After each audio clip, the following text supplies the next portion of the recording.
Good morning, everybody.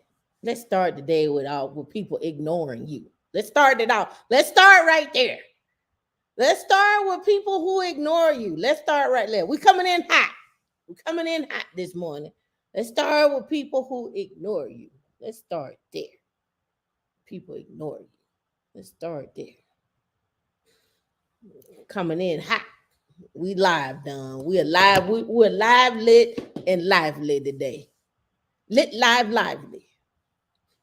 Not letting nobody live today. Everybody must go down. Dion did it. That's who did it. You know who did it. You did it. You did it. And B, what's going on? Coming in hot. Coming in hot. Petty and ready. That's what it is. Call me petty and ready. Sojourner. Call me petty ready. Sojourner Douglas. Petty ready. Sojourner Douglas. Yes. Don't ignore me. Called you 5 times and you ignored me. Petty and ready. Petty ready, Sojourner Douglas. Call me petty ready. I'm taking petty to the next level. I am. Those that didn't get a chance to catch the show last night, you should go back and watch it. Because Petty was alive. Petty Sojourner Douglas was alive. D been sending me comments talking about you going on with your Florida Evans on today. Let Petty ready be petty. Okay. That's fine. You can call me Florida Petty T. Whatever you decide. Whatever you gonna call, just make sure you include petty. I don't know who Florida and her Evans is. See, I told you D did it. D got me riled up. In the last 2 minutes, that was D. That's right. Damn D. That's fine. Florida and her Evans is fine. I see the name up there, D. Cause you petty. That's all right. We know who the pet who petastic is. You a petastic. It's you. It's who you are. It's who you are. You know what I caught the show last night? Went over black stats. Where you gonna find you a good man, Savannah? You gotta go find you a good man, Savannah. Where you gonna find him at?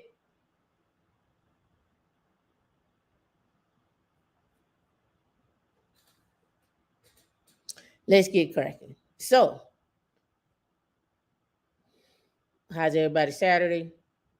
We know D is petastic back there, being petty. Right?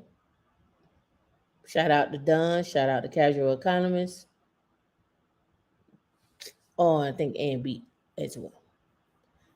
We'll give a shout out to Petty D in the back. She's okay. She all right. So today, I don't have an opening monologue, but I do. I was searching around and trying to figure out. I always want to know, just a curiosity, how much does Dave Ramsey's how much do the correspondents get paid? How much do they get paid? What is their net worth? I know he has some strict rules. You need to be married, no debt, can't cheat, love the Lord. I know he got some strict rules. I know Ramsey got some strict rules for the average person, because some people that's too much for them. That's too much for them.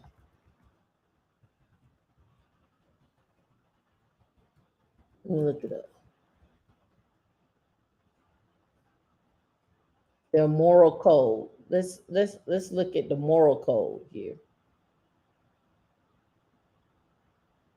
Let's blow it up. Employees have to follow the moral code. Absolutely, we have a moral code of conduct in our office. I fire people if they have extramarital affairs. The hilarious thing is, I put that on Twitter, and people go, "Won't you get sued?" No, you're allowed to discriminate against infidelity. I got a right to tell my employees whatever I want to tell them. They freaking work for me.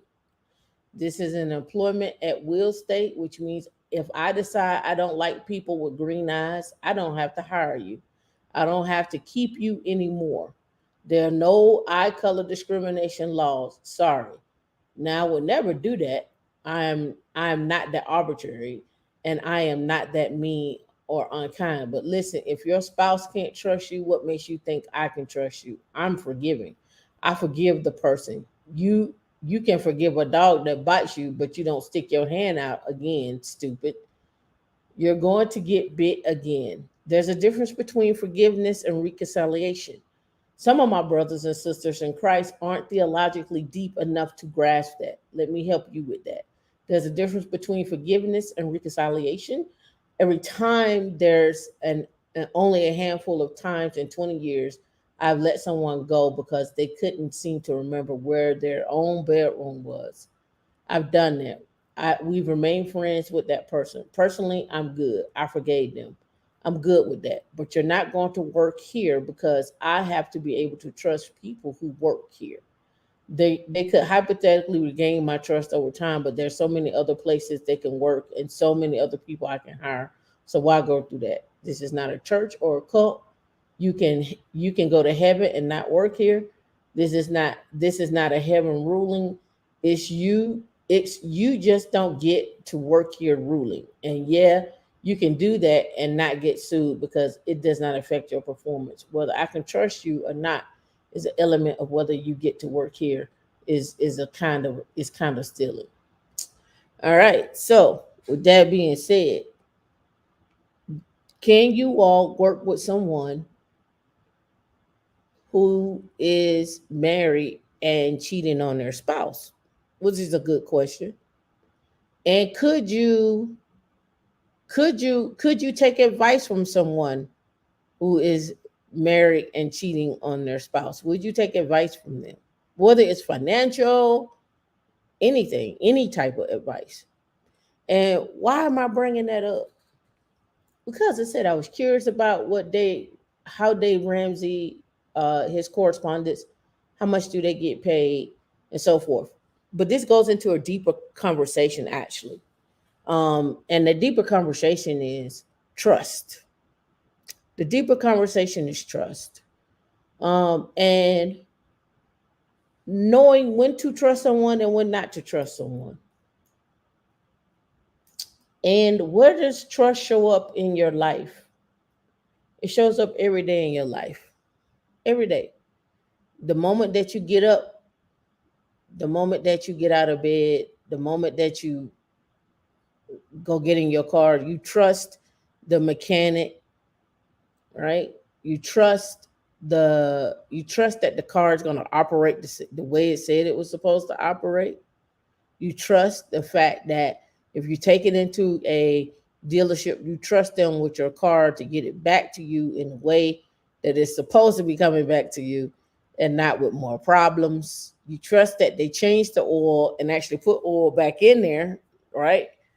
You trust that when you go into a store, you trust that the food or whatever their product that they have, you're getting that with um, good quality, right? Trust. Can you work for someone who's cheating on their spouse?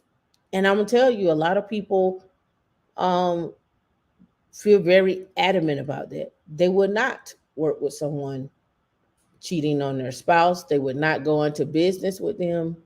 They would not do business dealings with them. There are some people that will not go and do business dealing with someone who has no,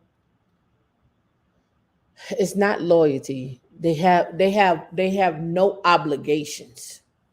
They have no obligations.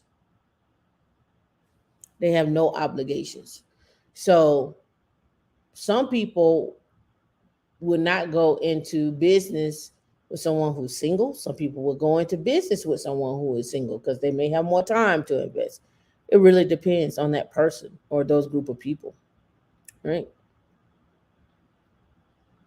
Well, everybody doesn't see it that way, right? Everybody doesn't see it that way. I'm not gonna name any names. I'm just gonna give you a side of a story. Well, I'm gonna give you both sides of the story, but I'm just gonna say this. Um, I've been in situations. Let's say this. Let's just say this.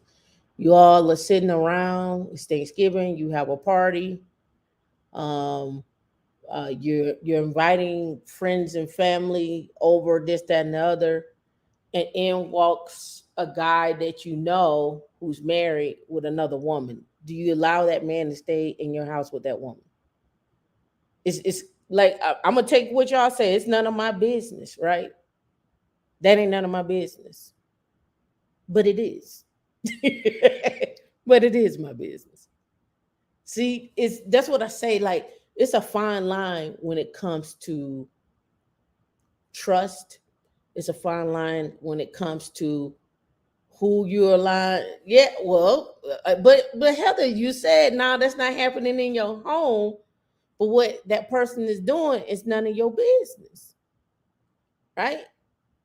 It's none of your business. That's why I said we have to be careful when we say like what's none of our business and what is trust and who we trust, right? Right? So we have to be very careful about our circle, who we're letting in, and also the trust that we're going to have, right? And so we have to set, to me, and this is just what I do, define friendships, associates, acquaintances, somebody I just met, this, that, and other. But again, we have to define that. But it could be it could that person, you could work with that person. In this case, this person actually worked with that person. See what I'm saying? See, it gets real slippery. It gets real slippery. Like you work with that person, the person comes to your house, they don't bring their wife, they bring their playmate. If you want to, that's how you want to look at it. So where does the line? Where do you draw the line? Where do you draw the line? Where do you draw the line? Because on one hand, you're saying I don't trust that person in that situation, but I trust them over here. When in actuality, it's just trust. It's a blanket. It's just a blanket trust. So I get it. I understand what you're saying. But if you work with that person or you know people that work with that person and that person come to your home, it's just like, okay, well, wait a minute now. Wait a minute. Who else is like that? Who else is like that? Who else is doing that, right? And it's just I got so many different stories. But again, trust your moral code, what your moral compass is. Um, what do you value? And I think we have to do a lot of soul searching when it comes to that. I think we have to spend some time analyzing that, and I don't think we do enough analyzing on that, right? I don't think we do enough. Oh, the poll is coming in. Can you work for someone who's cheating on their spouse? And 57% say yes, 43% say no. Oh, went up to 62%. Let's see. 62% said yes. Mm. Mm. All right. So your manager cheats on his wife. They don't have nothing to do with you, but you may know the wife. Okay. I'm gonna roll with y'all. I'm gonna roll with that. I'm gonna roll with that. I'm gonna roll with that. Here's I'm gonna roll with what y'all say. All right, those that voted, and I'm gonna just say I'm going to say this: if the person you work for cheats on their spouse,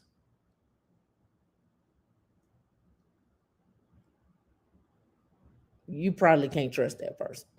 I'm just gonna, I'm gonna be the bad. I'm gonna be the bearer of bad news. You just can't trust that person.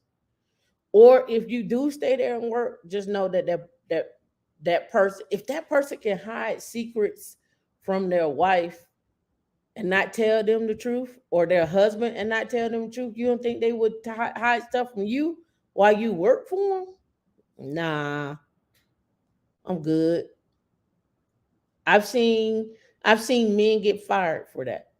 I've seen men let go from positions because they were fooling with someone's wife, or they were cheating on their wife, and management found out about it. So again, I'm not questioning your moral compass. I would question their moral compass. How do you view them? How do you look at them? Because if they're willing to hurt someone, they're saying that they've dedicated their life to, and that they love. Why wouldn't they hurt you? I was just saying, right? Trust. What is your moral compass? How do you trust someone? What is your moral compass with that person? How do you feel about that person? Right? Just throwing it out there. Just throwing it out there. Like, keep your head on a swivel. Keep your head on a swivel. Because some people who you work with, and it happens all the time, people talk about their spouses at work. Don't think they don't. They do. People talk about either they love them, they hate them, they got a bad day with them, they don't like them no more. They do it all the time. You have to use discernment and say, okay, well, what do I do with that? Right? Are they looking for an outlet? Are they trying to get a different opinion or a view or what have you?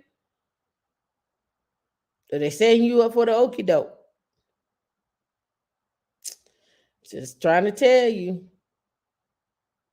you gotta keep your head on the swivel, even with the people that you work with. So you gotta be cautious. Here's the one thing that the people that you work with know. They know where you work at. They know your habits, or they learn your habits at work. They know what you like. They know what you don't like. They know what you like to eat, what you don't like to eat. They probably know more about you than your significant other at home or your spouse. And that's just from observing. If you're observing like me, I can tell you everything about everybody that I work with. What time they get in, what time they leave. Are they late stairs? Do they leave early? What kind of car they drive? How often they wash their car? It's in the parking lot. I can see it. Do they keep their car clean? Do they not keep their car clean? Are they well groomed? How often do they go get massages? Do they not get massages? Do they take trips? Do they like to fly? Do they not like to fly? You know all of that about people that you work with. It's just easy. It's not like it's a board up there. You just casual come. Now imagine you working with this person for 5, 10, 20, 30 years. You know they spouses, you know they children, you see them grow, you see them go to school, you see all of that. Now imagine you spending 10, 12 hours with them every day, and sometimes on Saturday. Listen, let me tell you what I learned about marriage before I got married. Let me tell you what I learned about marriage before I got married. which means what I learned about trust before I learned about trust, right? In a marriage. When I worked at General Motors and I worked at Ford, especially when I worked at General Motors, all I saw was the men that worked at General Motors had girlfriends at work. The girlfriends would bring food, they would wear matching outfits, they would cook for them, they would they would come to work, they would be in the parking lot together, they would leave, they would come in together, the whole nine. And these men had wives at home, these women had husbands at home. They come to work, they were like, we going on a trip this weekend. They take off work together, they go on a trip, they go to the kids games, they go do it all. So when people come at me talking about that he's a good, hardworking man, Savannah, this, that, and another. I know what Savannah got. I know what Savannah got. Yeah, he come to work. Yeah, he work his shift. Yeah, he work his hours. Yeah, she work her shift. Yeah, she work hours. He come to work. He bringing her food.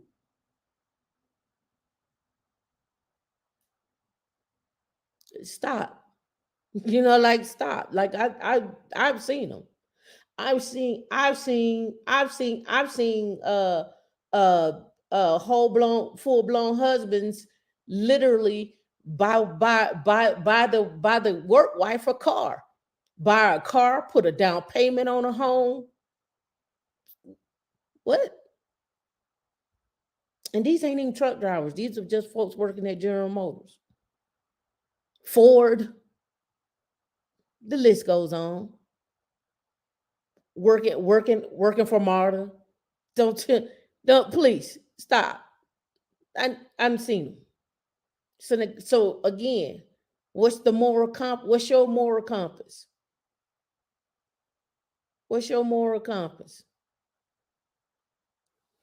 When I worked at General Motors, it'd be no thing for a man to come up to me. One guy, he was married and owned a farm, and he was like, I got fresh chicken. I can bring you fresh chicken every day. White guy, white guy. I bring you fresh chicken every day. I own a farm. I bring you fresh eggs. Don't get me started on the military smart money chick. Don't get me started. All I'm simply saying is this: choose your moral compass and your trust wisely.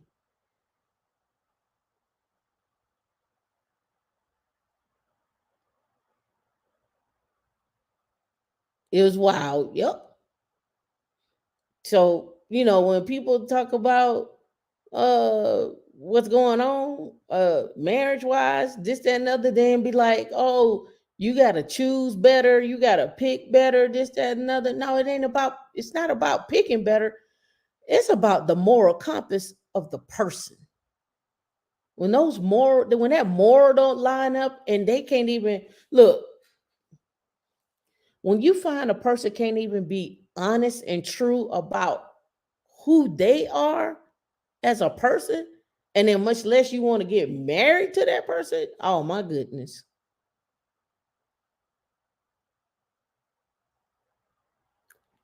Natasha Parker, you said I had to learn how to emotional and how to be emotional and personal boundaries in the beginning. Oh yeah. TD Wills, you say you see it every day. So again, would you work for someone who is cheating on their spouse? Would you be in the room with someone who is cheating on their spouse? What's your moral compass? What does your trust say about you? What do your morals say about you? Where is your trust? I'm just pointing it out. I'm just pointing it out. And it's no blame. It's not a man versus woman. It's just people versus people. And so when you engage and encounter with someone at work or at a bar or at a grocery store, or wherever you engage with those people at, you hope and pray, there is some level of respect, some level of trust there. And then some people would tell you straight up, I don't have no morals. I don't have none. I guess these are the people that want to cancel remote work. I don't know if they're the people that want to cancel remote work or not. I think if you're gonna cheat, remote work don't matter or not. If you're gonna cheat, you're gonna cheat. Run into the grocery store, you leave at 10, you come back at 7. I mean, like, like I don't think, right? Yeah. So I brought this up because integrity is important. Your morals, your trust, all that is important. Even in your day to day life, and who you work with is important, right? You trust that the person that you're working with is going to do what they say they're going to do. They're going to do their job. You trust that the person who is supposed to be your manager is actually has a good enough heart and has the best heart and the best thing in mind for you on your growth. But you can't always put your total faith in that person. We just seen it. So you have to build up, and this is why I always preach to you about building up your skills. See, when you have your skills and you have set the tone for what you want, when you go into a job and you're working, right? And you know that any point in time, if somebody just like cut the cord off that job, you have to trust that you have built up your network, you have built up people that value you, and you have built up your skills where you can make a shift at any time that you want, right? That's something that you all, I don't know if you really take that to heart. You have to really build your skills, and I'm not just talking technical, I'm talking soft, I'm talking about the ability to network, I'm talking about the ability to write, right? How you craft your emails, how you respond to people, right? I think the worst cussing out that you could ever get is a southern cussing out from your from a old grandmother. Old, listen, baby, listen. Now, baby, I know you special. I know you special. In other words, I know you slow and dumb. But listen, listen, baby, listen. When they hit you with that, listen, baby. That listen, baby, ought to let you know. Listen, don't do the baby like that. Now you know that baby is slow. You seen his daddy. You know his people is slow. You know they special. You know who his people are. I don't know why that boy went down there and made that baby with that girl. That girl and her mom and all of them always been on the slow side. I don't know why they went and did that. You already know. Your grandmama and them, bless your heart, already know. Right? Bless your heart. Look at that. Look at that. Look at baby. I don't know why he went down there. Why did Curtis go down there and have that baby with that girl? You know that girl is gonna be living at home with her mama forever. He seen her walking in the store. She ain't she wear two left shoes every day. Do you know that baby ain't got no sense?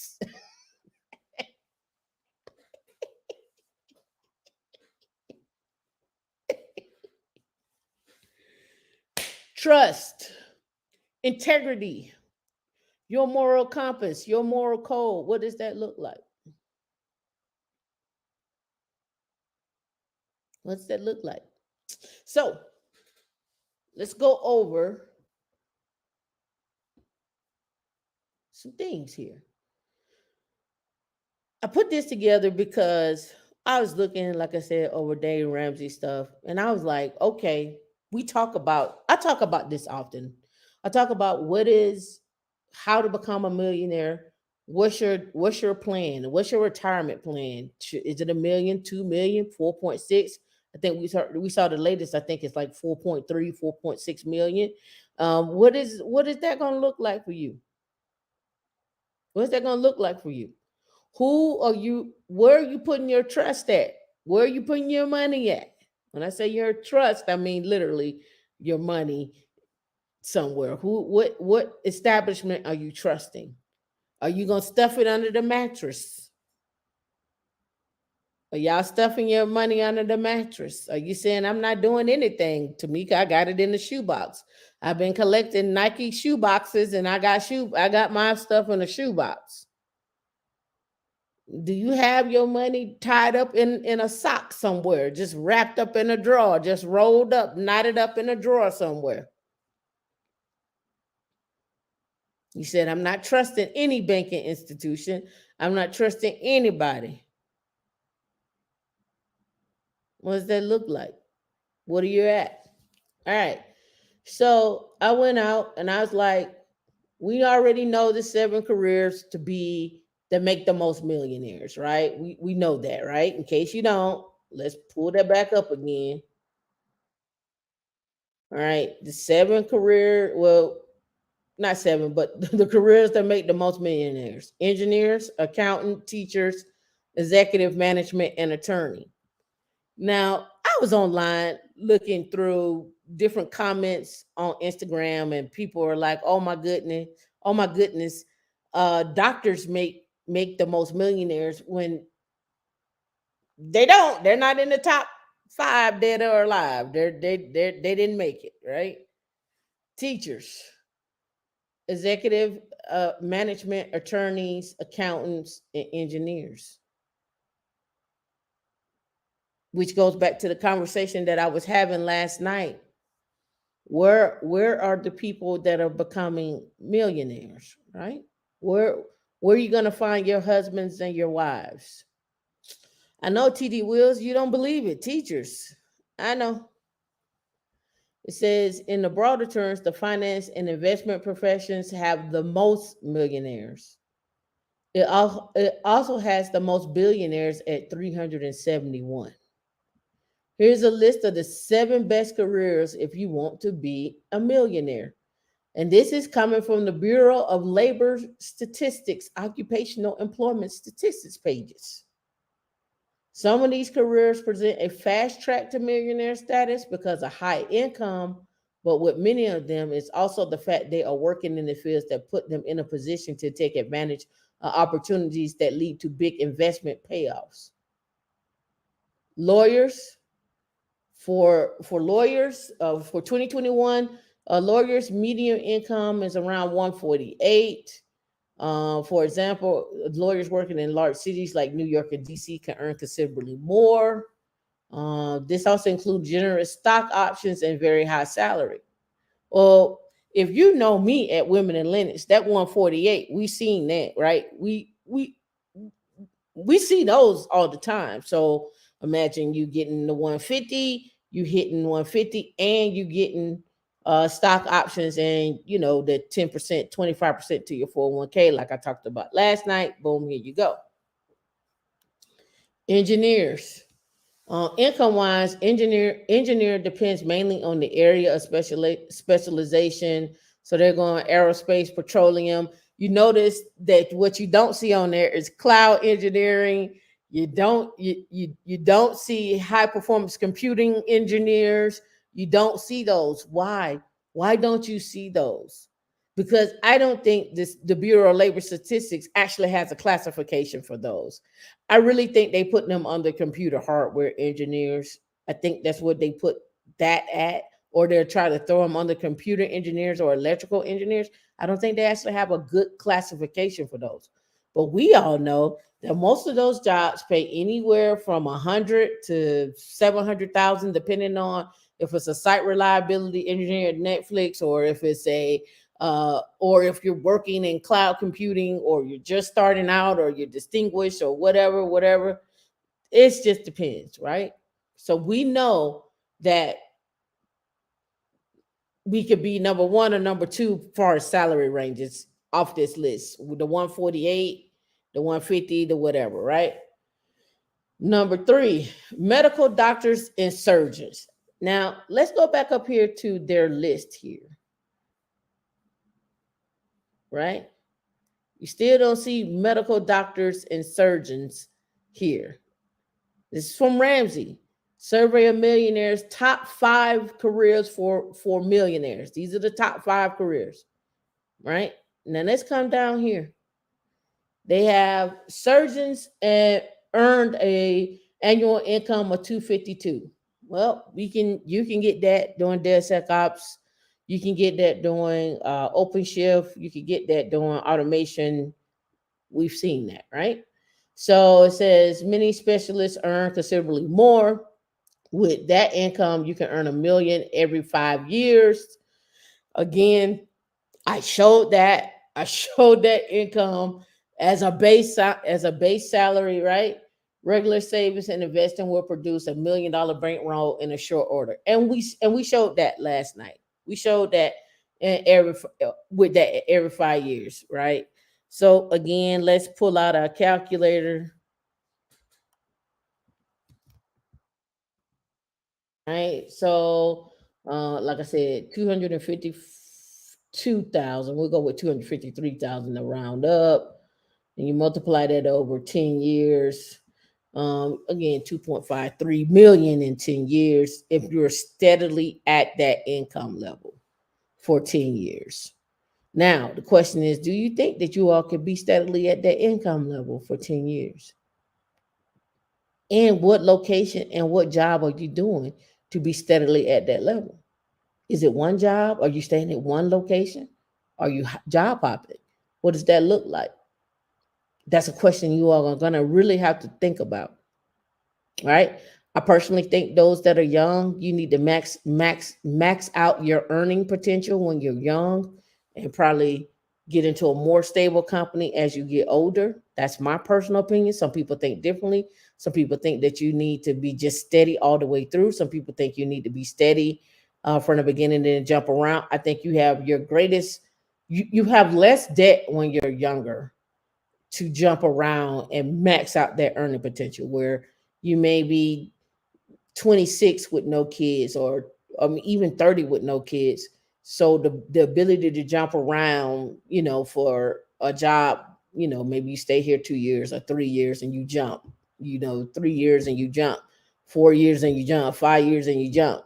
But by the time you hit about 40, 45, you at least you've earned. And let's look at that. Let's say from 25 to 40. What's that? 40 minus 25. What's that? 15 years?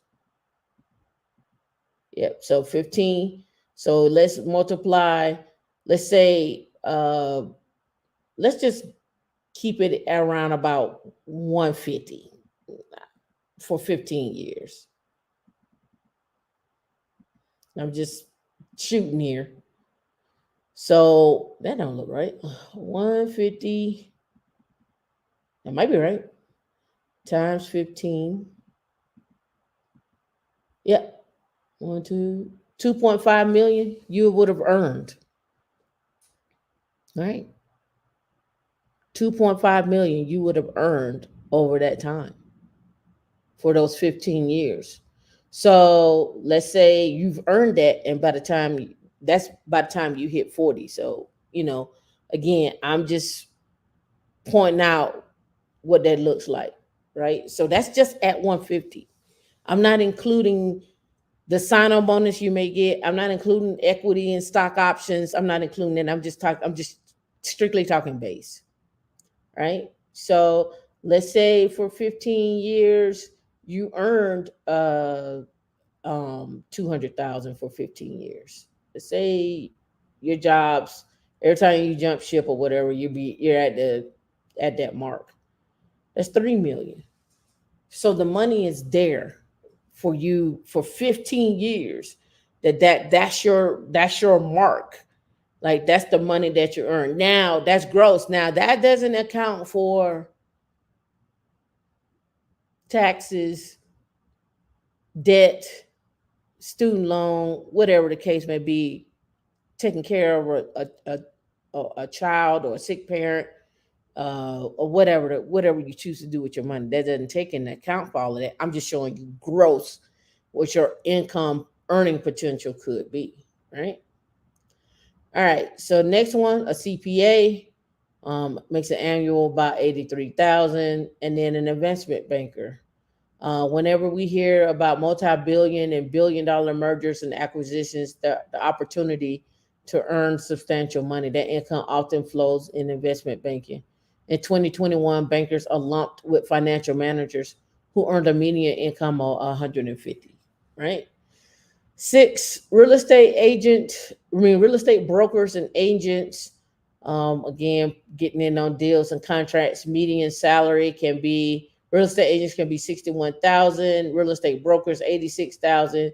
The top 10% are at 178,000 or 179. Insurance broker or agent. People always need insurance. People always are always gonna need that. So there you go with that one. And then it says these are the top 15 careers that can make you a billionaire. All right. So you can see these on the screen: investment banker, author, athlete, entrepreneur, lawyer, real estate developer, surgeon, inventor, hedge fund, accountant, professional entertainer, investor, chief executive, insurance agent, and engineer.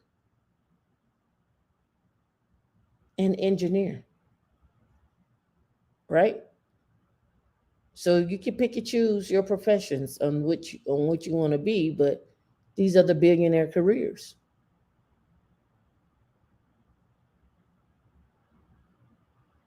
right? So you all figure out where you want to be. You want to be on the sideline or you want to be in the game. All right, let's go. So this is from Dave Ramsey, the National Study of Millionaires. This is from Dave Ramsey Solutions. I want to give you two different, looks here. All right, this study was conducted, and let me blow that up a little bit more. All right, Ramsey Solutions conducted the largest survey of millionaires with over 10,000 participants. 8 of the 10 millionaires invested in their 401k. The top five careers for millionaires were the engineer, the accountant, the teacher, the management, and attorney. And 79% of the millionaires did not receive an inheritance at all from their parents or other family members. This came out April the 12th of 2023. Right? And we can look at the full study. Here on the infographics, and let me see, does it come up with an infographic here? Yeah, so this down in this here. All right, cool. It says 8 of the 10 millionaires invested in their 401k. 8 of the 10 millionaires invested in their 401k. That simple step was the key. Not only that, 3 of the 4 of those surveyed also invested outside of the company's plan, probably in an IRA. Right?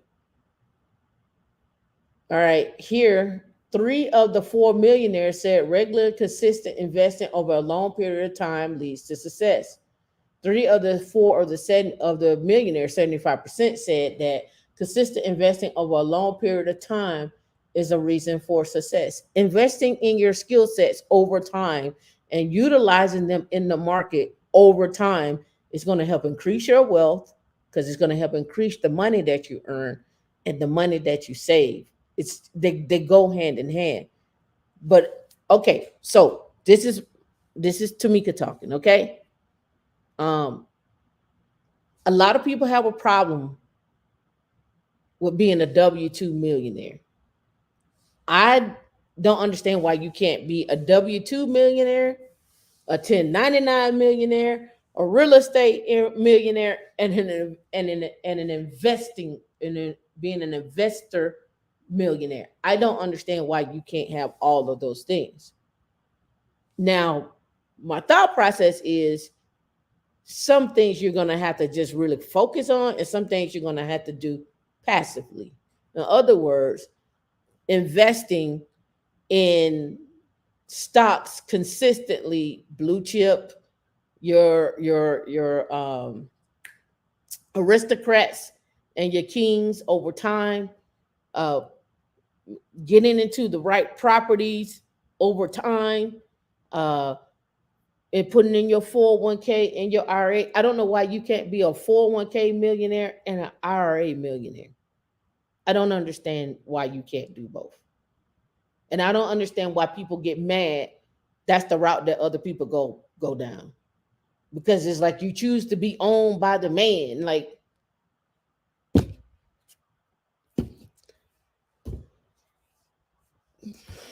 whatever. Like, whatever, right? Let's go back to my favorite calculator. Let's look at the IRA, right? I'm just gonna, stick to like base, just base here, just base, right? Let's say your first year you put in 6,500.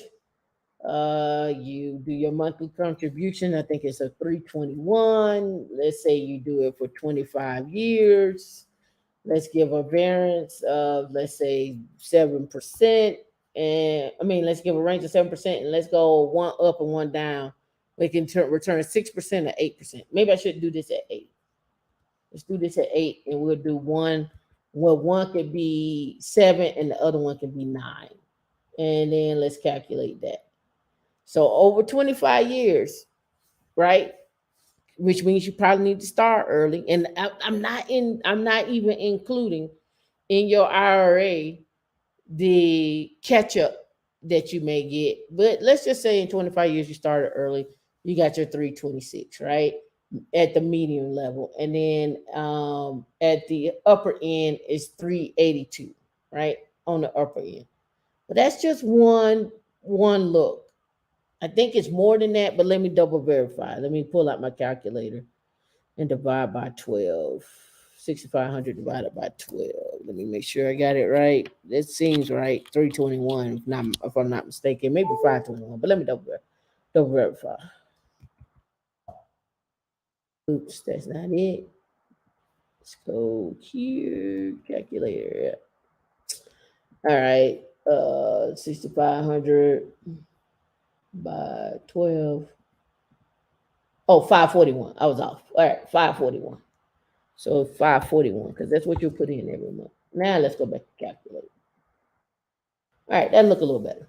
All right, so in 25 years, let me get off this return to top thing.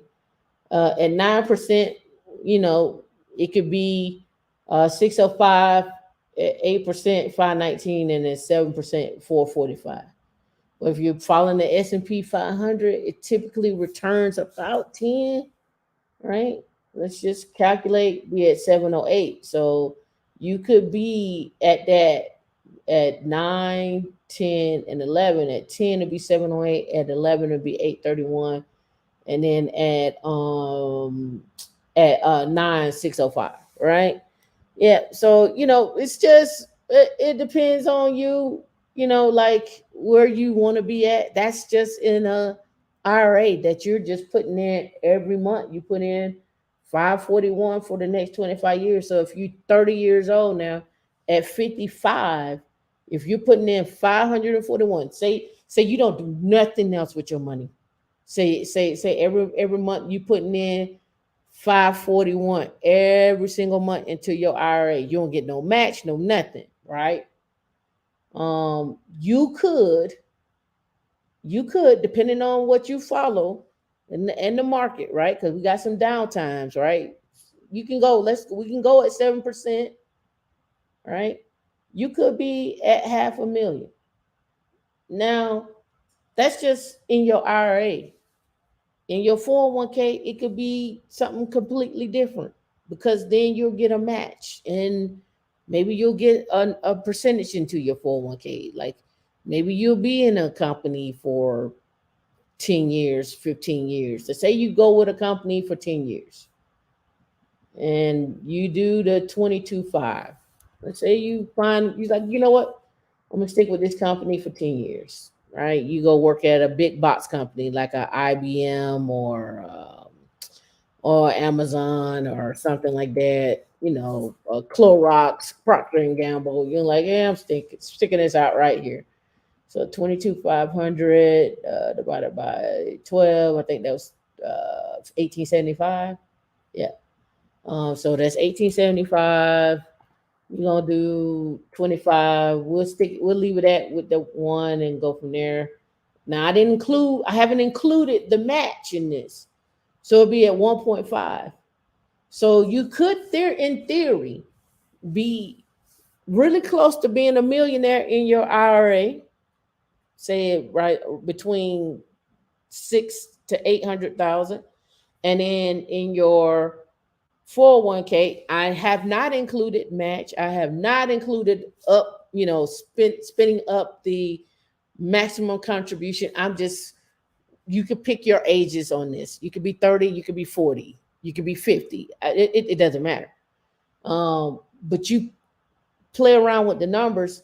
And so you could be in 25 years, um, have $2 million, right? You could. It's just that simple, right? 1875 a month plus the 1875 a month plus the 541. So every month, basically, let's go back over here to the calculator, plus the 541, you're putting away 2416 a month. And if you want to go ahead and throw in your HSA, which is at 3850, is it? Divided by 12, 320. So 1875 plus 541 plus the 320. So every month you're putting away roughly about $3,000 into those different accounts, right? Into those different accounts. Now, let's be fair. Let's say you don't do any of those things.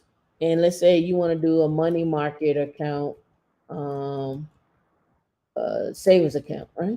For the next 25 years. Oh, thank you. Savings account, money market. Oh, it don't like me today. Let's go to Google because it's acting crazy. Money market, savings. There we go. All right. So what are the rates? What are we gonna find for some rates? Let's see what we're looking at on rates. So 4.55, 4.55, 4.755, 4. Okay, let's go with the 5. Because you got Lending Club, Bass, Everbank, Laurel. You may want to even do SoFi. So you might can do a little SoFi at 4.5%. All right. And that's all it is. It's just 4.5%. So let's go back. And what's that number we came up with? 3,000. So let's say you had $5,000. You throw it into 3,000 a month into that for the next 25 years. We're gonna just put it at 4.5. It may go up or down. So let's do 4 because it could go 4. Yeah, it could be 3. It's usually 4 or 5. Let's just do 4 and then calculate. All right. So 5, 25, 4%, 1. So we're looking at, again, say one year hit 3% and 25 years, again, but if it's a steady 5% on that money market, you could be at 1.7. Right? You could be at 1.7. So that's at $3,000 a month though. You started off with 5, you put in 3,000. 25, you doing a 4% interest rate, and I just did it 1 year up, 1 year down, right?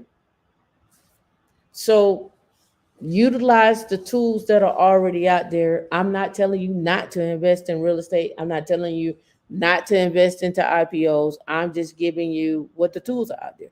Put a one in the chat if you like what you hear. Put a two in the chat like Tam cap. Put cap in the chat. If I'm capping, put a one in the chat if I'm telling the truth. All right.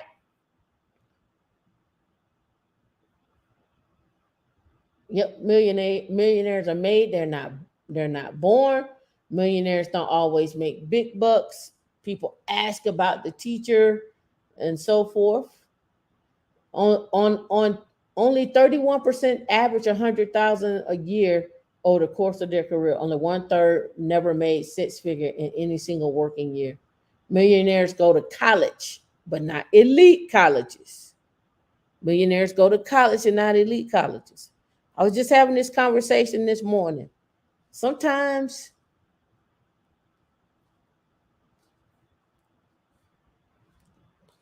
dear African American baby Jesus, what I'm about to say is not a reflection of women of Linux. These are just Petty T, Sojourner Truth, Douglas views. Okay? Sometimes it's hard.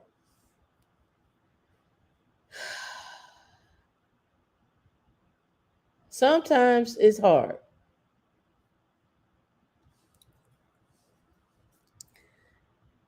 Sometimes it's hard to have conversations with people who don't have any knowledge. And you can chop that up how you want to. Education, they don't read. It's hard. It's hard. It's hard. This is one of them bless your heart moments. Because it be so hard. You be like, you didn't read that. Oh, yeah. It, uh, it's hard. This is and I'm not saying college makes you smart by no means. That's not what I'm saying. But exposure to different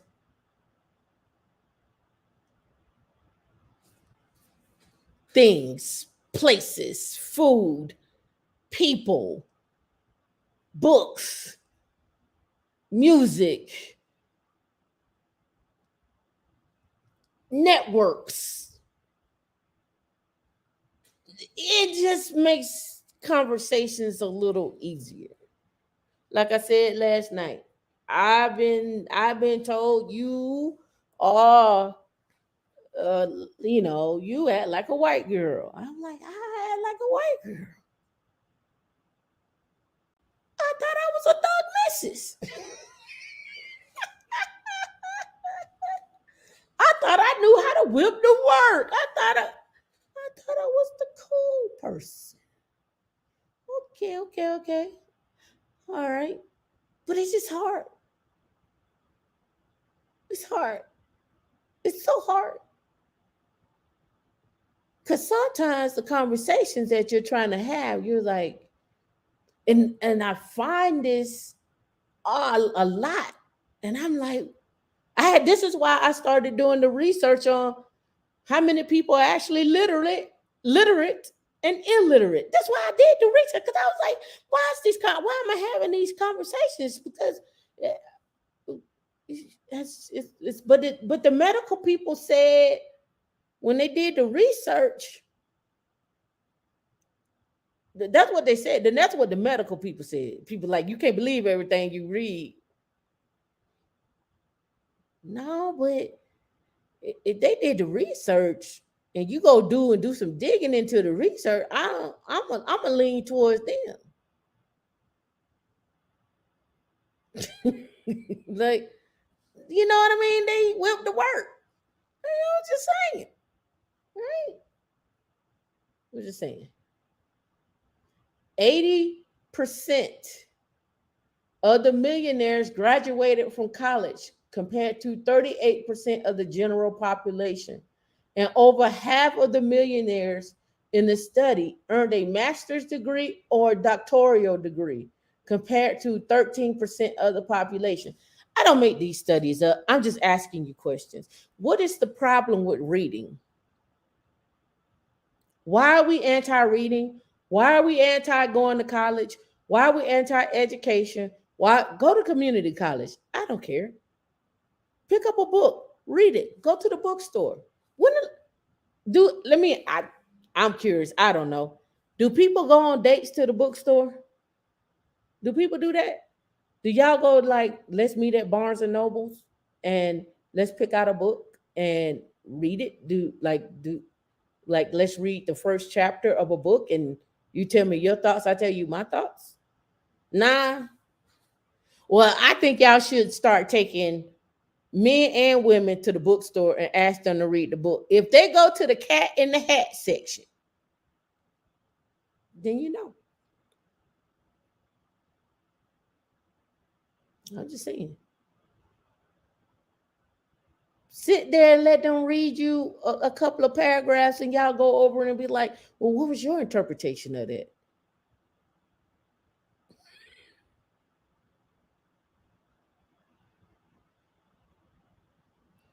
There is a study out there for it. There is a study. I just don't bring them up here. There is a study out there on why little black girls can read and little black, but there it is actually a study. Like I have so much documentation on why there's such an age gap. And this age, like I said last night, this age gap, it's knowledge gap goes all the way back. We're talking like 2006, 2000, like we're talking decades. We're talking 90s, like all the way back to the 90s. And I have all this. So I just don't bring it up here. I don't bring it up here because I'm just like, okay, if I bring it up, what's the solution? I can't solve for a man who's 40 or 50 years old and he can't read the he can't read, right? I can't solve for that. I cannot solve for a man that chooses or a woman that chooses not to go back to school to increase their knowledge or go get a certification. To me, going let me clarify when I say go back to school because I think a lot of people really be thinking I'm talking about go back and enroll in a 4-year college. No, community college, a certification, going to school online, getting some type of knowledge that's not given to you from your mama or your daddy who ain't been to school in 50 years. What your mama did in high school is not what you're doing in high school. My mama couldn't help me in high school. I couldn't go to my mama for calculus. Damn sure couldn't go to my daddy. Who I'm gonna turn to? You better get in class. You better sit there and learn. That's what they tell you. You better get in there. You better learn. And I ain't got that much money for no tutor. You better get all you gonna get. I only got one. We're gonna get this tutor once every blue moon. You better get with this tutor and learn. You just ain't got it. So when again, going back to what I'm saying, just saying, going back to what I'm saying, when people talk about money don't matter, it matters. It matters. That kid needs to have a tutor. You don't have time to tutor that kid. You don't have time to you don't have time to take the kid to band practice. Oh, they can't go to band practice because you don't have no money for the instrument. You can't go join the cheerleading team because you can't afford the uniforms. You don't have nobody to pick somebody up. Oh, you can't go play football because my mama don't have the money for me to play football. I can't go to the practice. Can't nobody pick me up, and she don't want me to catch the bus. My mama ain't gonna do that. My daddy ain't gonna be there to pick me up. Why? Because my daddy's working at General Motors and he got a girlfriend. At General Motors. My daddy at work. My daddy at work. I'm just saying. Stop saying that the money don't matter. It matters. It matters in helping increase the affordability for your children and grandchildren and nieces and your nephews and even yourself to be in other rooms. To be in other rooms. That's what it does. So if you want to be in other rooms and you want your children in other rooms, the money matters. Your mama can't even afford to let you go to one. I don't know how many of y'all had this growing up. When it was time for me for summer, did y'all enroll in the reading program at the library where y'all would go get books and you would read? Who did book reports? Do kids still do book reports? I don't know. I don't have any children. Do they do book reports? I don't know. You read a book, you write a story about the book or what you learned about the book. Cliff notes, basically. Like, do kids still do that? They say it all the time. I hear it all the time, notary. They say the money don't matter. So here's another thing, because this is another topic that often comes up. This is another topic that often comes up. This is another topic that often comes up. And I saw this. I saw this with the whole Ebony K thing. And some women in the comments were like, and men, some women and men were like, well, if you can't find the man at school, y'all should be dating the guys that are the plumbers and the HVACs and so forth and so on. I get it. They're entrepreneurs. But let me say this. They're challenging to talk to in some cases. Why? Why are they challenging to talk to us? Because they don't have good business acumen. They don't know nothing about no budget. They don't know nothing about no scaling. They're gonna do the same thing. You can't talk to them. Trust me, I know them guys. We had to fire one.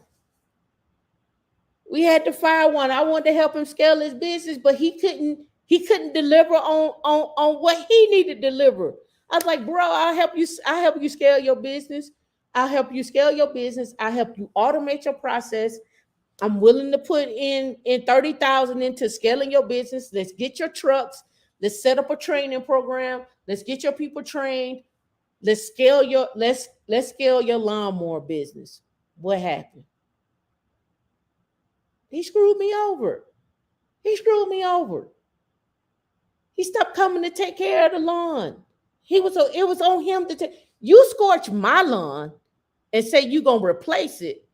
But then when it's time to replace it, you like, I ain't tell you I was gonna lay it. I ain't gonna lay the turf down for you. So you want me after you scorch my lawn to go get the necessary tools, and you still won't lay it after you damage my stuff, and I'm willing to put $30,000 into your business. But you tell me your truck broke down. So that's why you went over there. But why your truck break down? What that? I ain't got nothing to do with that. I don't care about your truck breaking down. Come over to my house in an Uber. Fix it. I'm willing to put 30,000 in your business. Again, it's not all of them. It's some. They have no business acumen. They don't understand how to scale. They don't understand what it means to take care and do property preservation. They don't understand that. Don't just cut the grass, cut the hedges, streak the lawn, put in lighting, scale your business. See, I've been looking at that for a very long time. And it's a very unique way where someone who wants to come in can come in and snatch up whole neighborhoods. You know why? Because not only do you cut the grass and not only do you do the hedges, but you treat the lawn. You understand the chemicals that go into it. What time of the year is it? When should you plant this? When should you plant that? It's many a ladies and many a men don't want to cut no grass, but they would love to have some tulips. They would love to have some roses. They would love to have a little garden in the back. Well, you come over there like, okay, we're gonna plant this, but this is what I need for you to do on your end, and then we'll come and make sure everything gets treated from that stuff. There's plenty of people that would love to do that. They would love for someone to come in and do that. Another one, pressure washing houses. Pressure come over, pressure wash the house, pressure wash the driveway, pressure wash the rocks. Get the house together. How do you scale that? Well, you can't be the one doing it. You got to show the other ones how to do it. So you can scale. Bring your own water. One thing a person don't like is when you come to their house, that you got to use their water. What if you had your own water? You just charge it back to the customer. What if you had your own water? So now that person water bill don't be sky high, $1,200, $1,400, $1,500 for water bill, plus pay you. You just include it in the service. I watch all the pressure washing videos. I watch the pressure washing videos. I watch the car washing videos. I watch the lawn care videos. I watch how they cut the lawn, the stripes and stuff they put. I watch all of that. All of that is easy money. But in order to scale that, you can't be the one in it. So how do you create a training program that's centered around that? How do you scale that business? How do you not be the only one doing it? Because you should be watching the books and going out and getting more clients. You come out, like, stop sending your person that's gonna cut the grass out there to me. You the owner, go out and meet the people. Has set up a rapport with the person so they understand what your morals are, your trust is, your integrity is, all of that. You go out and meet that person. Then when you go out and meet that person, go back for a second one. On the first run, you like, let's go out here and check it out. But no, y'all don't want to do that. Y'all come out, you ain't got on no. Listen, I've seen it. It's black, white, Hispanic. They come out, they smoking weed at your house. One girl, she came to my house, she got on Daisy Dukes and cigarettes and flicking them in the pool. Another one, he come over there. I'm like, is he over there peeing? Who is that? Like y'all, like, I don't know who and where y'all get these people from, but again, it goes back to morals, integrity, and trust. I trust that you're gonna bring somebody to my house and gonna do the right thing that looks like they listen. No offense, I'm not mad. You got to do what you got to do. But when you come to my house and you bring people to my house and he got his pants sagging, he ain't got no teeth. One over here got goals. This one got half of his side of his hair plaited. This one got his hair out. That one over there don't ever get out the truck. What is this? What is this? You want to know why we don't have property preservations, why we don't scale, why we ain't building the houses, why we ain't cutting the grass, why we don't own the grass? Like, it's nowhere in the world. You know why? Because you picked the wrong people. I have to ask you who this is. I go outside. Dion to tell you all the time. She's like, why you be going outside fooling with the people? Because I want to know. I want to know who over here cutting on my grass. Who is that?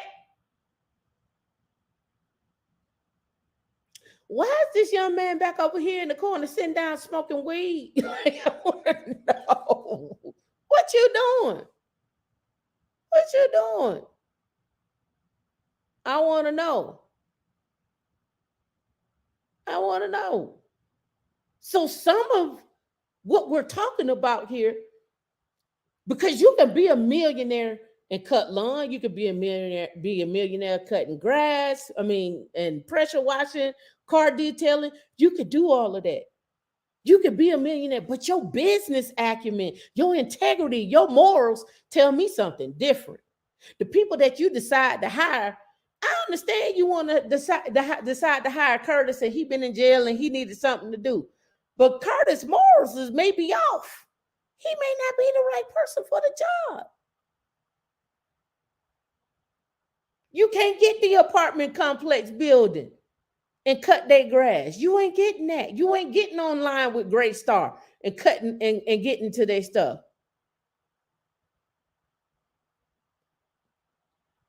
And, and let me tell you, mark my words today. I'm gonna have me a car wash. I'm gonna have me a detail. I'm gonna have me a property preservation. Mark my words. Been looking at it for too long. I've been looking at all the errors. How you communicate to the person, how they sign up. Listen, when it comes down to washing my car, I want my car washed every week. I don't want to call a person to wash my car and he tell me my car dirty today, but I gotta wait for him for another 3 weeks to come wash my car. That's stupid to me. My car dirty now, so I gotta wait 3 weeks for you to come detail my car. That's stupid. I want to be able to get like, why you? What happened? How do we automate that process? How do we automate that process? How do we speed that up? Maybe you don't have enough people. Maybe you need to get more people. Maybe you need to teach more people. Where is the car washing tutorial for you to detail a car and be the entrepreneur? You won't find them. You won't find them. I'm gonna tell you what you find. You're gonna find people pushing their products. You're gonna find people pushing their how they detail and maybe their brushes. That's what you normally find. But you don't find is how to train that person to detail that car. For example, if that person has a Toyota Prius and they don't want it waxed, but they got spots on it and they need to do a spot check on that. How do you get that spot out? What are you using? What chemical are you using? What's the ratio of that you're using to get that out? That's not a lot of stuff out there. So if somebody want to automate that process and create a class around that, you could probably make some money on that, right? How do you clean tires? I mean, how do you clean the rims? Some people use acid to clean the rims, but you got to remember there's a ratio of with that acid that you got to use, and then it's also how quickly you got to get that off. Do you put like you got to understand how how things work and how you communicate to your customer. Let me tell you something. If I detail your car, there are things I'm going to tell you that I need for you to do so it makes it easier on me and it keeps the health of the paint, right? Sap, bugs, all those things are important to make sure that you're taken care of, right? These are little things that you can do. But if you don't train and educate your customer and show your customer your knowledge, then you're gonna always fall, right? And the reason why you educate your customer is because now that customer has an invested interest in it. They have an invested interest in not just you as what you're doing, but as the product being their car. They help maintain that. Oh shit, I can't let it go over there like that. Don't send that car over there like that. Dia tell you in a heartbeat, I ain't going over there. I ain't sending this car over there like that. Let me wash this off, and then we'll get it washed another day. Let me watch this need to be rinsed off. We can't go over there like that. You gonna talk bad about me. And my detailers talk bad. They talk bad. But again, I understand because it make their job harder. So what can I do to make your job easier? If you coming over here to cut my grass, what do I need to do to make your job easier? Not call you when it's sky high, not call you when it's up to my knees, not call you when especially if you gotta good out there and bag that grass. Oh, suck it now. I'm just telling you, when we in this community and when we're talking about how to scale, we need to understand how customer service works and how to educate our customers, and also how do we automate. DM a line? I ain't lying, right? Tech art is what you say. All that is math, figuring all that out. It is. It is. D being petty. There she's petty D back. The pettiest of the D is back. Oh, petty D. Like the dude said with the dogs when he be imitating the dog. Oh, you done started now. Oh, you done started now. All right. So millionaires use a grocery list when shopping. Right? And that's what the study says. So it says 57% make a list and stick somewhat to it, 15% don't make a list, and 28% make a list and always stick to it. Right? So again, what this sounds like to me when I look at when I see lists like this goes back to my conversation that I had before. If you want a job that's paying 250, 300, 350, 400. Find 10 jobs. Find things that are common between those 10 jobs. Those are or five. Those are the core skills that you're going to need in order to consistently increase and make that money. No one wants to hear that. No one wants to hear consistency. We just want to hear if I do this today, I'll be a millionaire tomorrow. When you do this today, in 10 years, you'll be that millionaire. In 10 years, you'll be here. In 25 years, you'll be here. Can you be a millionaire before 5 to 10 years? Sure. Figure it out. There's plenty out there to do it with, right? I'm just giving you 1099 W-2 way. 1099 could be so many things. That could be your real estate business. That could be your government contracting business. That could be many of things. But how do you consistently make that money and stay along that path? It's okay to be at 250 for year 1, year 2, and then at year 3, hop up to 275, 280. Nothing wrong with that. Be consistent. As long as you're increasing 25, and I think I said I was going up to 30,000.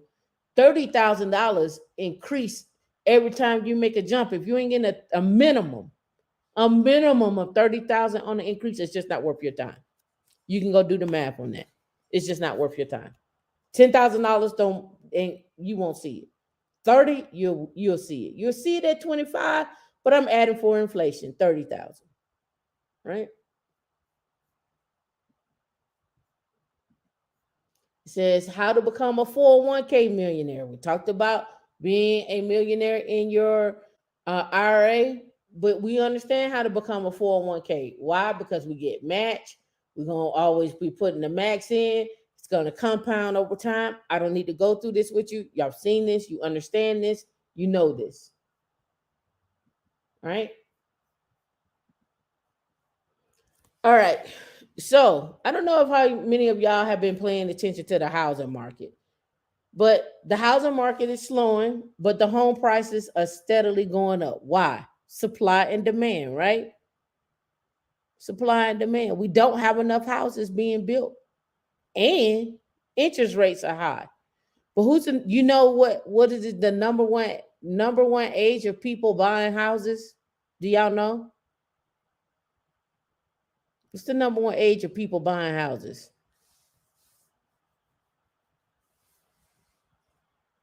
You can break it down into generations if you want to.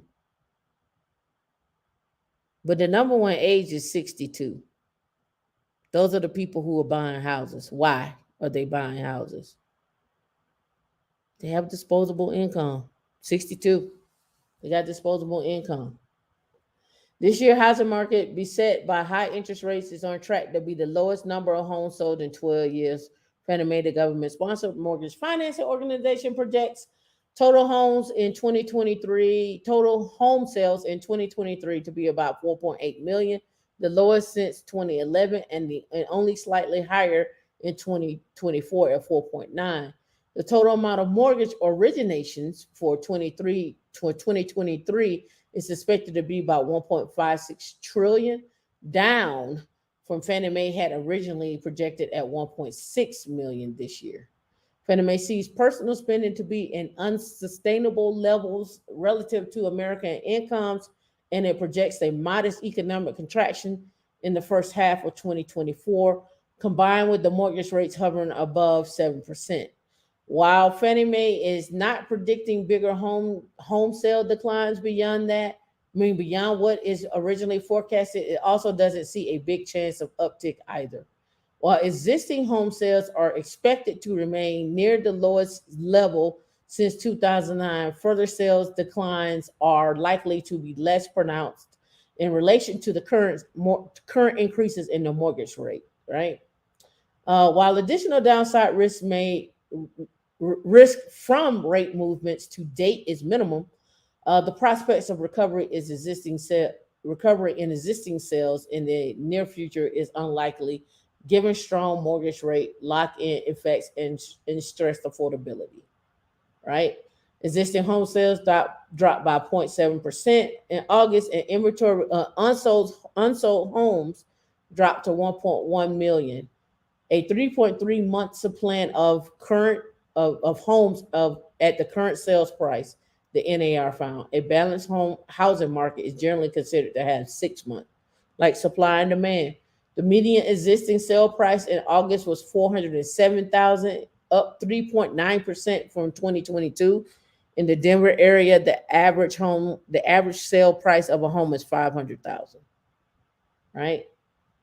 Zillow also projects a continued increase in home prices despite the current headwinds. The home sales platform recently forecast a 4.9% increase in home values over the next year, although what's down from although that's down from 6.5%, right? Reversal in home prices. While it's a far cry from the massive double-digit home values increases seen during the height of the pandemic, the growth in home prices reflects a reversal from earlier in 2023. Repeated Federal Reserve rate hikes moderated home price growth and, in fact, even drove down prices during the first half. The median sale price of a home in the United States in 2022 it was 479,000. That price had slipped to 416 by the end of the second quarter. Right, 479. That's about right across the board. 500,000 across the board. All right. So now that we know that, right, we just gonna go with 479, 500,000. How much do you have to make to afford a house? And let's go with the calculator. There is a calculator out there, and there's also a thing. So let's go here. All right. We have a monthly payment, and then we have a calculator. So yearly income before taxes. Let's say your yearly income is 200,000. Well, let's go with 150 because everybody be like, no, let's go with it. Let's go with I'm gonna be petty. Let's go with 47,000. All right, the house that you can afford is a hundred. Your budget is 188. Purchase budget is 188. The median is 479. So can you afford your average home right now at 47,000? Right? Okay. Let's say you combine the two incomes together. Let's go with 80,000. 296. 296. 296. Let's take away the down payment of 60, and your monthly debts are not 250. Let's be clear. Your monthly debts are probably somewhere, let's go ahead and put it at about 3,000. I'm being nice here. And we'll do the interest rate at 8. We'll change this to, because everybody is like big on, like, I'm from Houston. I live in Texas, baby. It's going down to Texas, baby.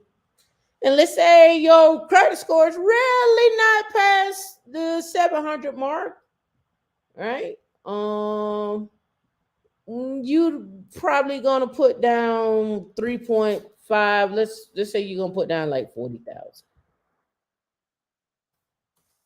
It's not even look. The calculator ain't even working no more. Look, calculator ain't even working no more. Let's see if we could. Let me see if it works when I put in 200,000. Let me.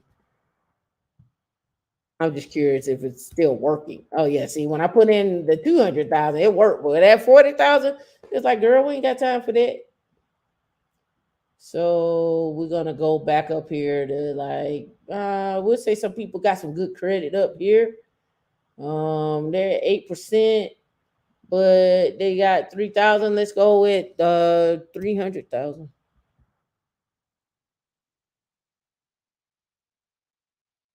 You can afford a budget at 678. Let's go at 500,000. 500,000, you're at the 1.2 million at the 8% in Texas. That's in Texas, right?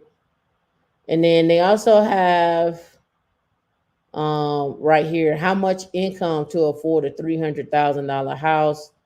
They recommended 72. That's what they say. Or what salary to afford a $400,000 house? They got 82. Right. So go do your calculators. Go look at where you're at. If your budget is at like, if you're at like 8,000 in expenses here, and at 500,000, you see that came down, right? In Texas at 8% fixed. You say you jump down here to a 15-year fixed, and let's say you're at 80,000 for your income, and let's say, um, yeah, you got a down payment of about 20,000, right? Yeah, the purchase it don't even compute. The calculator don't even move. We'll move it up to 100. I don't know why it don't move when I do that. Yeah, it don't even move. It's like, yeah, that don't even compute. Let's try another one.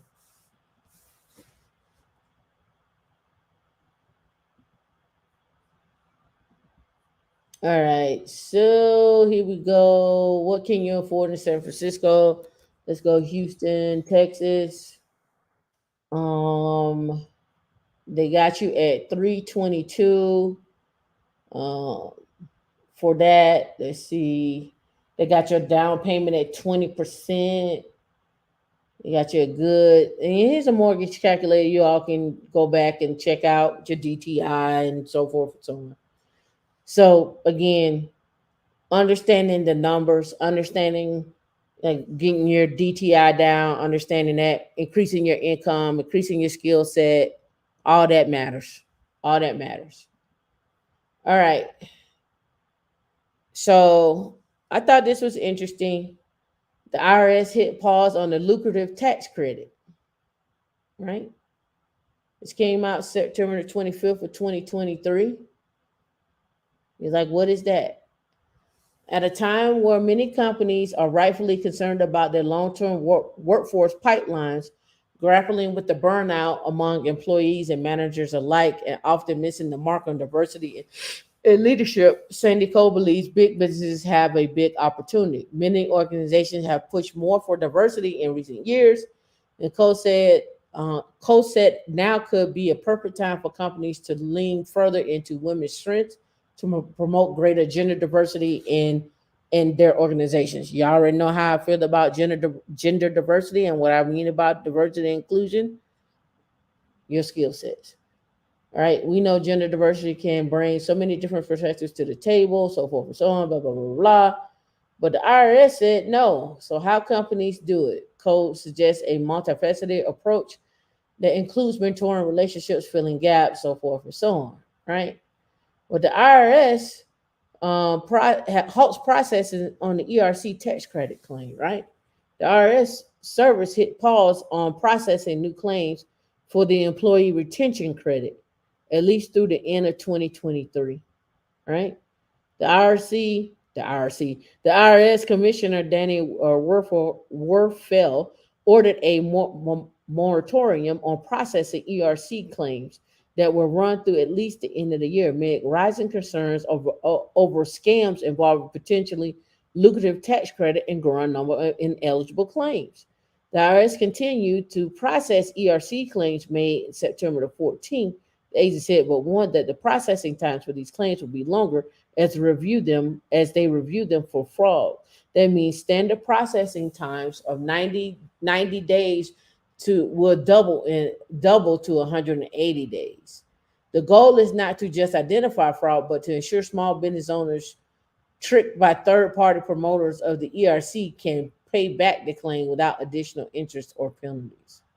Right? The ERC, right? Earned retention credit. So let's go here. ERC IRS. The Employee Retention Credit, ERTC, is a refundable tax credit for businesses and tax exempt organizations that had employees that were affected during the COVID-19. The requirements are different depending on the period. And so they have a checklist and they want to get rid of the scams. Always somebody scamming. Uh-oh. Let me back out. Too big.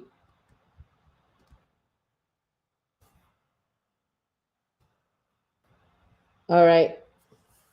So I don't know if y'all saw this. The federal shutdown threat prompts Navy Federal and other credit unions to offer interest-free loans. Right? Federal shutdown threat prompts Navy Federal and other credit unions to offer interest-free loans. Anybody care about this? Or should I go on to the next thing? Anybody care about this? Anybody care about interest-free loans? Or is this a scam? All right, let's get into it. Blow it up a little bit there. There we go. Washington is bracing for increasing likelihood that the federal government will shut down next week, and how long a shutdown will last is anybody guess. There are 370,000 federal workers in the district, suburban Maryland and Northern Virginia, and many of them could face furloughs or have their paychecks put on hold until there are plans in place to fund the government. I want to pause right there, and I want to say this. Okay, when things like this happen on the government contracting side, typically what happens is the people that you contract for should have what they call a till, and they should have money in place for events like this. So they should have a reserve set of cash. I've been through a government shutdown before. We did not stop working because the owner of that company had money in reserves. Now, with that being said, there's also, when there is a government shutdown, the contracts that you're working for will still continue because the contract itself has money in reserves. This is part of negotiating with your contracting, putting things in place. So if something happens where there is a shutdown, you can still have workers working and people still getting paid, and it doesn't affect their livelihood, right? So as a business person, this is something you should be thinking about as a business person, especially on government contracting, especially when people pay bills late, or they, use, instead of it being 45 days, instead of being 30 days, it may be 45 days, it may be 90 days. You need to understand how to set yourself up. Here's another thing. Because there is a government shutdown, you as the employee should have money in reserves for emergencies. This is where their emergency fund come from. This is where you can listen. I don't care what people tell you. They be like, don't take a loan from out of your 401k. But if you got an emergency and you don't have money set up, but you got $500,000 sitting over there, and you can take that money out and use it for your emergency and not be homeless, do what you got to do. Do what you got to do. If you got to pull it from your money market account, your CD, whatever, do what you got to do. Do what you got to do. All right. So, in the meantime, the credit unions based in Greater Washington, who serve a significant number of federal employees, are standing ready to offer interest-free personal loans and lines of credit to those who need them. The Vienna-based Navy Federal Credit Union, which serves active duty and retired service members and family members, said it will offer paycheck advances. Sound like a payday loan, but it's 0%, but whatever, to customers who are paid directly by the federal government and who are paid through direct deposit. The loans are interest free and don't have to be repaid for 60 days, though the credit union said terms could change depending on the length of the shutdown. Customers have 3 days after their first missed paycheck to apply for the advances. In the event of the government shutdown, we want to provide our members with a peace of mind, right? Navy Federal has 165 billion in assets. The world's largest credit union also said that government contractors who are not directly employed by federal government could also be eligible for interest-free deposit advances if their direct deposit of pay is received through directly from the federal government. The last time the government shut down was 35 days back in 2018 and early 2019. Now, Navy Federal issued loans to 20,000 people affected. The McLean-based Penn Fed Credit Union, with 35 billion in assets, is offering interest-free up to $6,000 for qualifying members whose paycheck is delayed due to the government shutdown. Right? The Congressional Credit Union issued 1.5 million in furlough relief loans to its members during the previous government shutdown, according to the website. Now, 1.3 billion asset credit unions based in Oakton is offering a handful of credit program relief programs on an ongoing basis for furlough employees. Right. So I would check your local areas as well too. The the Health Federal Credit Union has 840 million in assets. They're also offering it as well too. So again, check your local credit unions to see in your area, especially those that are in Tampa, those that are in San Antonio, Huntsville, uh, even in Colorado, Augusta, even some places in Atlanta. Check and see if your credit union is offering some free, uh, no, free 0% APR on your loans, right? For an advance and so forth, right? Next up, so this I found interesting because this goes down to insurance costs way down the development, and this is really out of South Florida and speaking to Florida, because and not only just Florida, right? Insurance across the United States has drastically changed. California, Hawaii, Texas. New York is flooding right now. We got fires, hurricanes, earthquakes, typhoons, uh, and the list goes on. So the way insurance is working for the developers and for you, for that own the home, it's a little different now. It's not like it was. The prices are actually high. So for developers, it's been a triple whammy of expensive builders, risk insurance, higher interest rates, and elevated construction price can make some projects too costly to pursue. Right. So, a Miami based housing trust group, one of the state's largest affordable housing developers, said that the cost to insure an apartment in his portfolio went from 350 a unit in 2018 to now it's 1654. So, went from $400 to $1,700 in a matter of 5 years? One thing I can assure you is rent have not increased in a similar way. He said, I'm leasing units for 7 or 8 months a year only to cover insurance. Forget about the property taxes and the payroll. It's completely out of balance. That alone makes it difficult, if not impossible, to underwrite new transactions. Right? This could lead to a slowdown in the real estate sector, one of the largest segments of South Florida economy. The timing couldn't be any worse as more people move to South Florida and developers scramble to build housing to meet the demand. Right?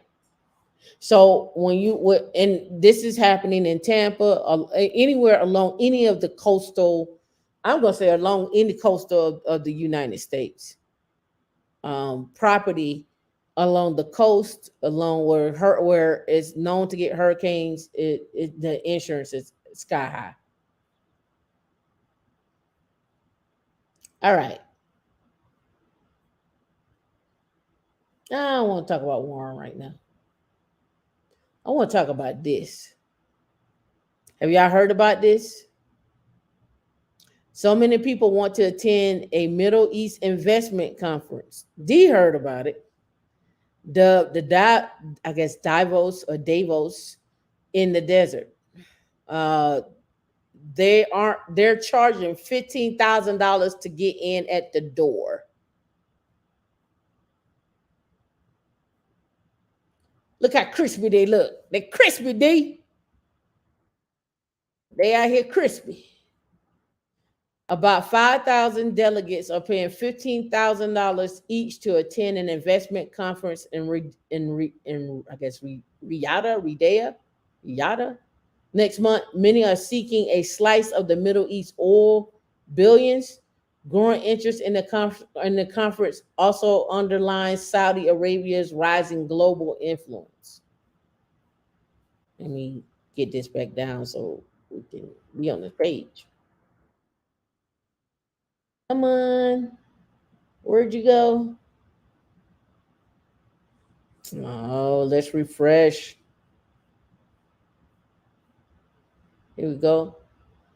The demand for the Future Investment Initiative, a Middle Eastern conference known as Davos in the desert, is so strong that organizers are charging $15,000 to attend. The seventh iteration of the event is being held in the Saudi Arabian capital from October the 24th to the 26th. Hundreds of speakers are scheduled to give presentations aimed at helping delegates develop new strategies for understanding the greatest challenges and opportunities for the new era. The annual event is the largest investment and business conference in the Middle East and has been compared to Davos, this Swiss ski resort that holds the World Economic Forum in January. Last year event attracted a top brass lights of Goldman Sachs, Blackstone, Bridgewater Associates, and BlackRock, as well as FTX's Sam Bankman-Fried and Jared Kushner, per NPR. It's a marked change from just 5 years ago when many Western execs shunned the event, allowing, I'm not going to say that, but you know that is, while claims about human right abuse in the region persist. That's part because of the slump in the deals following a sharp rise in interest rates in the US and elsewhere is in the past 18 months, sparking renewed interest in oil-rich Middle East. As well as being a forum for discussion, the event is an accelerator for Saudi investment opportunities. At the last conference, more than 28 investment deals worth $9 billion were signed.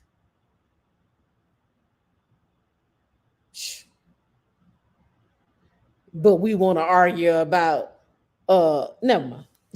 For the first time, this year's conference is open to the FII Institute members and strategic partners at an annual cost of $15,000. The event also furthers Saudi Arabia's ambitious plans to diversify its economy and to strengthen the country in line with the Crown Prince Mohammed bin Salman Vision 2030. His strategy has seen the kingdom invest billion in sports, entertainment, and technology, and we've seen that. Right? We've seen that. Oh, get out of here.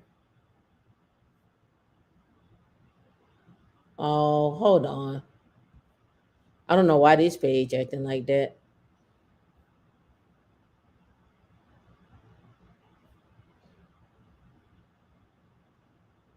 Oh, hold on. Let me go back.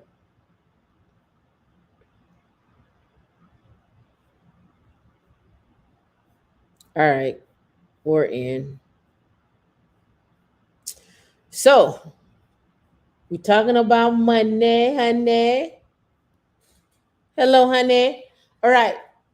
The top researchers at real estate intelligence firm shares up the 5 upcoming cities he think will have the greatest home price growth as new residents and jobs flood in the riskiest markets. All right. So these cities, I told you where I'm buying at. I'm buying in Colorado, Dallas, Huntsville, Tampa, and Atlanta. Atlanta's just a given, whatever. But Dallas is one of my areas on the list. Austin, not on my list, but it's on this list. Nashville, Tennessee, Denati, Cincinnati, Ohio, Columbus, Ohio. I agree with Columbus.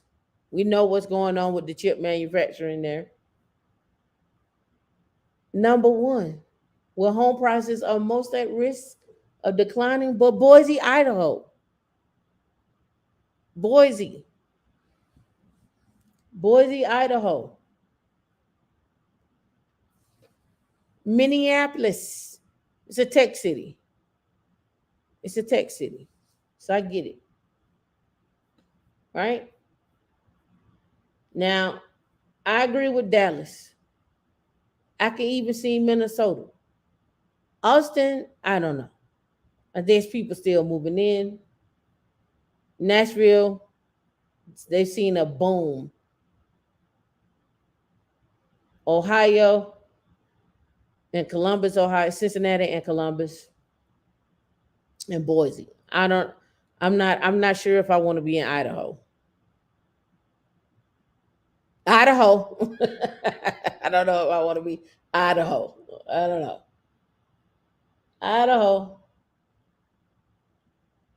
All right. That's a good one, but let's go here. We bet you can't guess how many Americans actually retire with $1 million. All right. Saving $1 million for retirement is a goal to have. I already showed you how you can do it. You just got to get the income up and save, right? Income up and save. All right, without having to worry about running short of money. However, not a huge percentage of retirees end up having that much money. In fact, statistically speaking, 10% of retirees have 1 million or more in savings. Majority of the retirees, however, have have have far less saved. If you're looking to be in a minority but aren't sure how to get started on saving goal, here you go. It said on average from 65 to 74, 426, 75 and older, 357. You can see those numbers aren't up there. And these are based on 401ks and IRAs. All right. And I bet you these IRAs got started late. It lines up with the numbers that I pulled up that I was doing. 6,500, the 521, 25 years. That lines up with the number, right? That lines up with the number, right? It says the Federal Reserve data shows that 65 to 74-year-olds have a median of 164,000 in their retirement accounts, while 75 and older have 83,000 in their retirement accounts. Right? What's the average net worth? Retirees' net worth.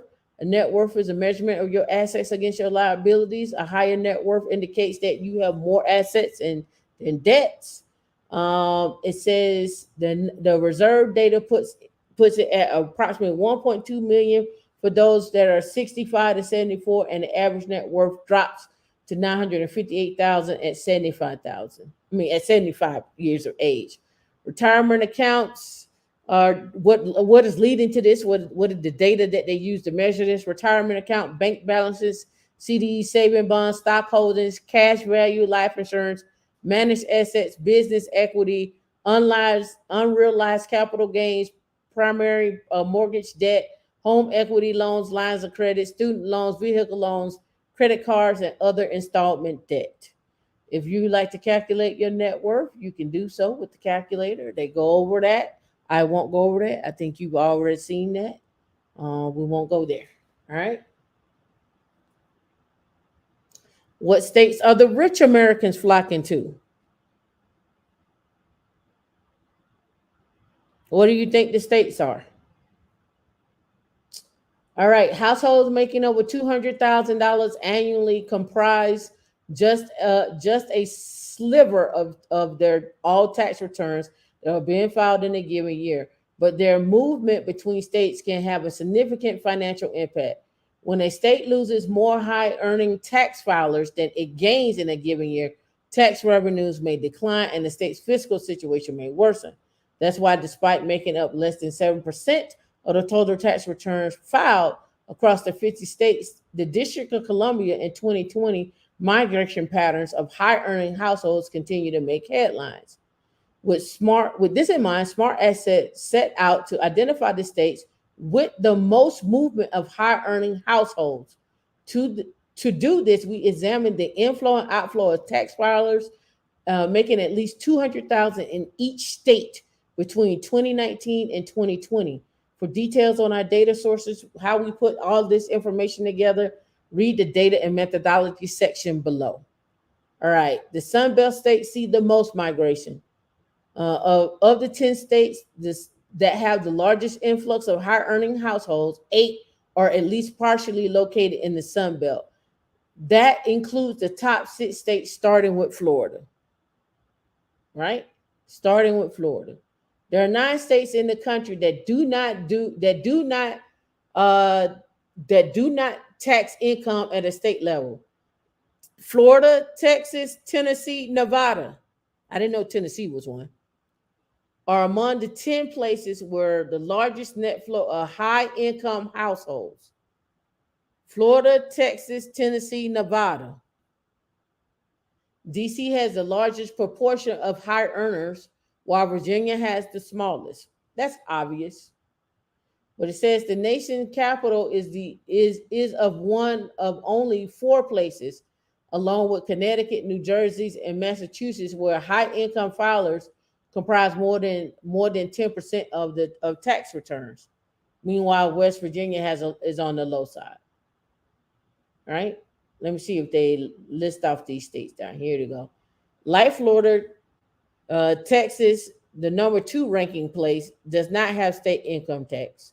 Despite ranking second, the state's net migration of high earning households has approximately a quarter of what Florida saw in 2020. Specifically alone, the Lone Star State added 18,000 filers that made over $200,000 and lost 13,000. Arizona, North Carolina, and South Carolina followed the net migrations, along with Tennessee, Colorado, Nevada, Idaho, and Utah. I agree. I picked my states wisely.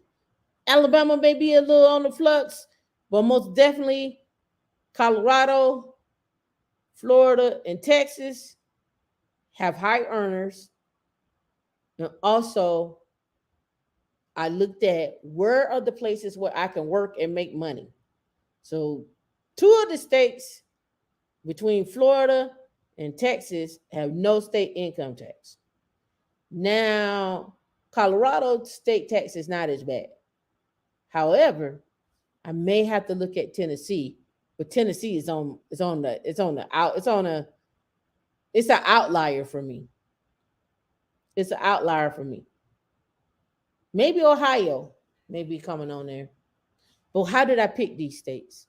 I picked these states based on where they would have money flowing into them from government contracting, building out new tech cities, and cost of living. That's how I picked.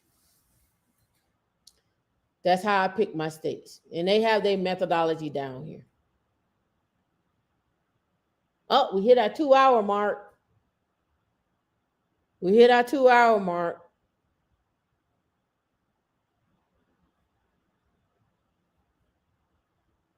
I'm looking to see if anything else is worth talking about. I'm looking. Hold on. We talked about that. I don't think y'all want to hear. You want to hear about retiring at 55 with 6 million? Will buy you this type of lifestyle? All right, we'll finish up. Well, Eric Reed wrote this.